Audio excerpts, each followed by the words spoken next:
Hello guys, good morning from Japan. Today is Friday the 8th. It's about 9:30 in the morning. So it seems like Anchorage, Alaska is a major hub for Qantas Airlines. The Australian Airlines Qantas seems like Anchorage, Alaska is a major hub for this airline, and we wonder why. So here I have the flat earth map open. We're going to look at some flights from Qantas, from Anchorage to New York, from Anchorage to Chicago, from Anchorage to Dallas, as well as coming from Asia, all operated by Qantas. We're going to see some flights coming from Shanghai, Korea, and they all also come from Sydney. So let's look at some of these flights, and this only favors the flat earth map because, let's take a look at this real quick. So first we come across this page here, Qantas flights from Sydney to Anchorage, Alaska, and they even have a map here displaying the route from Sydney to Anchorage, Alaska, which is impossible. This is an impossible flight on the globe, but not on the flat earth map. I'm going to look in a few minutes. So flight schedule, non-direct flights. It says here one stop, but you can never find out. There's no page, no flights found here. You cannot know where this flight stops. It just says it's a cargo flight. This is a scheduled cargo flight, cargo flights. There are several of them. Saturday, Wednesday, Friday, and effective July 2020. But we don't find any more information about this flight. Direct flight, of course, it doesn't favor the globe, but if you look on the flat earth map, you understand this is a flight.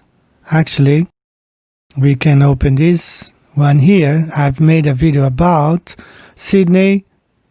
You have here Sydney to Anchorage, Alaska, right here. You can understand why this is possible on the flat earth map, but it's not possible on the globe. This is impossible on the globe.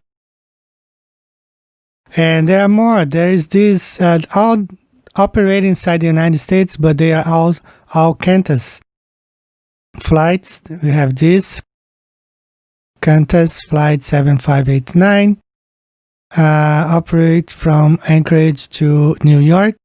This is looks like a domestic flight, but it's operated by Qantas. We have another one here.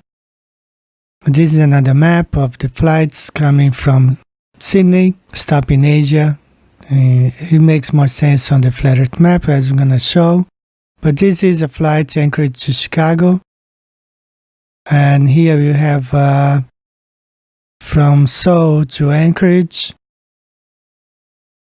This is a flight landed Shanghai to Anchorage. We're going to look at these flights on the flat earth map in a minute. We have here Anchorage to Dallas, Anchorage to Chicago, and Anchorage, Dallas. That's another word. Now, this one here was sent to me by Albino Galoppini. He's an Italian author. He wrote 2 books about Bill Casing, the biography of Bill Casing, part 1 and part 2. And he sent me this, showing these flights from Anchorage to Chicago operated by no other than Qantas. That's the Qantas flight 7557. So when we look at the flat earth map, we can understand why these flights come from Sydney towards the United States. Here it is how those flights work on the flat earth map. Here we do have the flat earth map, the Gleason's map. We have Sydney, Australia right here. And we have the cities of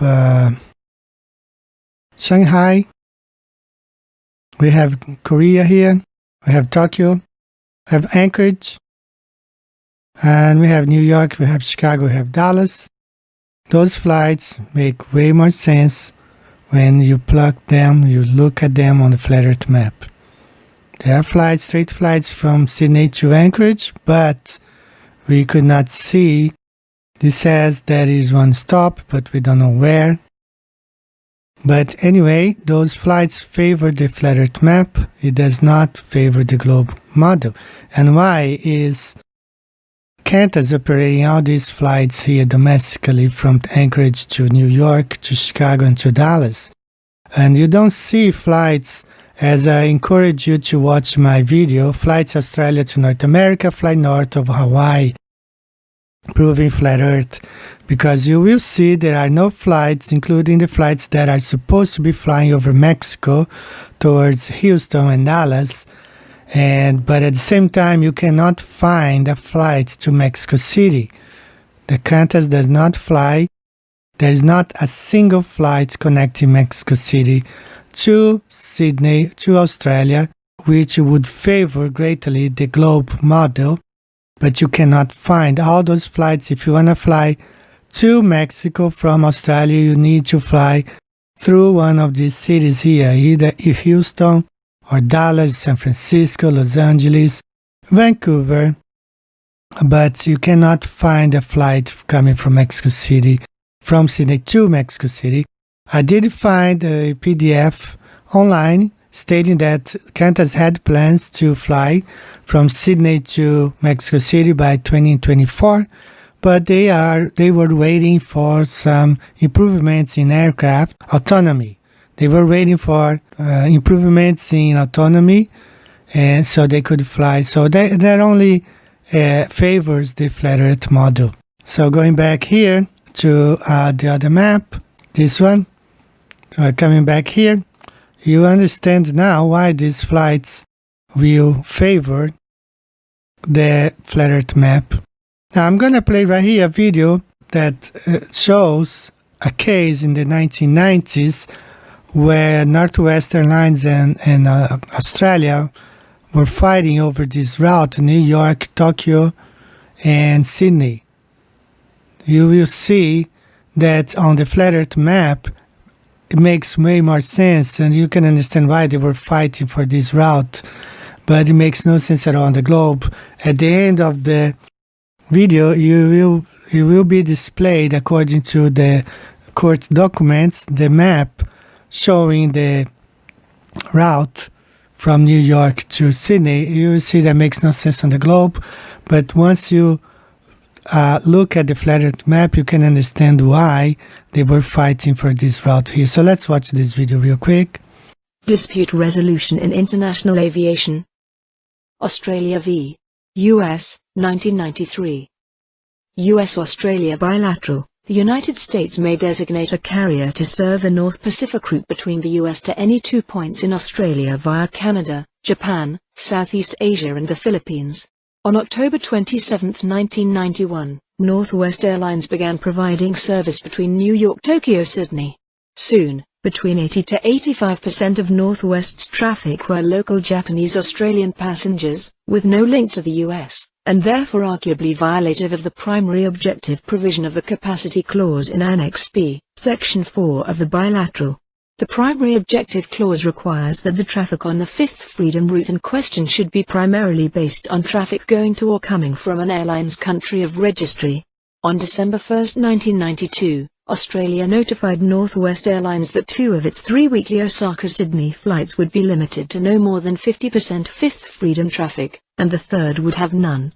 On April 29, 1993, Australia notified the US that because Northwest had failed to comply with restrictions imposed upon Fifth Freedom operations, that Northwest's rights to serve Osaka-Sydney would be revoked on May 30, and that upon reapplication only 2 of the 3 weekly flights would be reauthorized, and that Fifth Freedom traffic would be capped at 50%.